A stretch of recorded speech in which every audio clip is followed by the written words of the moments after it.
So I'm trying something different today. I'm going to steam some bok choy. I preheated the oven with the black pot, a steamer insert, and a little bit of boiling water. As you can see, the oven is steamed up, so I know that I've reached the boiling point of water, 212 degrees, and I'm going to go ahead and wash up the bok choy and put it in there now, and we'll see how it turns out. So let's just prep the little baby bok choy here. These are a little bigger here.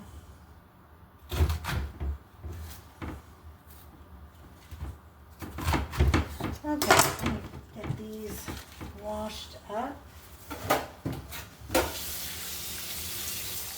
I don't see any new steam having arrived, but I'm not going to worry about that because vegetables don't have to be 212 degrees to be done. In fact, they're real mushy at that, except for potatoes. So, let's check it out. Just going to stick a fork in that. And I would say that I'm going to let it cook a little, well, actually, let's see. I guess I better try it. Nope, I'm going to let it go a little longer. You can see it's at about almost 350, about 335 degrees. I'm going to let it cook now, probably no more than another 10 minutes. I'm sure it would be good now, crispy, but I like my vegetables a little bit tender. So my plan is to put a little bit of just an Asian drizzle on top of this bok choy.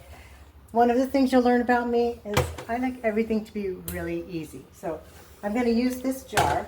We're going to start, here's my little recipe. Such as it is. You can vary this. The basic proportions are pretty good, I think, in this one.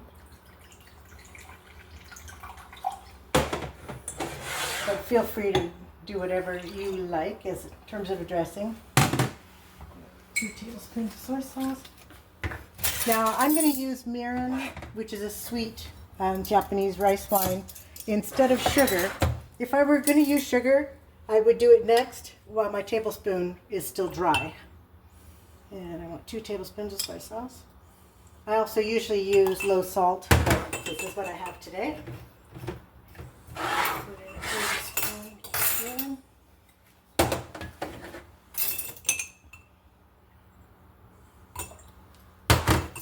And I'm going to use half a tablespoon of toasted sesame oil.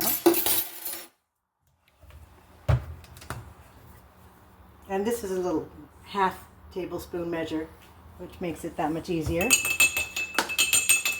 Okay, and then I've got some optional ingredients here that I like to throw in. So a little bit of crushed red pepper. Oh, I guess I need my teaspoon.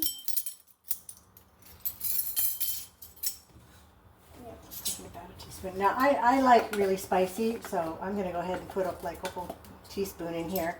But most people would probably use closer to a 1/4 teaspoon. And same with the sesame seeds. I like them, so. And I might add a few green onions to this before the day is through, but for now, I'm just going to finish off my technique here. And I might put some garlic in it also. Both of those will make it more perishable. So since I have more than I need, I keep this in the fridge and add the garlic and onion as I want. Okay, good enough. There it is. The bok choy out. I think it's something that could be eaten raw, so I'm sure it's fine. What I'm going to do is I'm going to just take it out here. It looks good to me. Most of the time, and this is something we'll get into more later with solar cooking, I don't eat what I cook right away. This is not a good tool for meal preparation.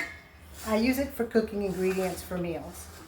And tomorrow, probably, I'm going to have some Asian meal. Maybe I'll cook some rice before that and something else.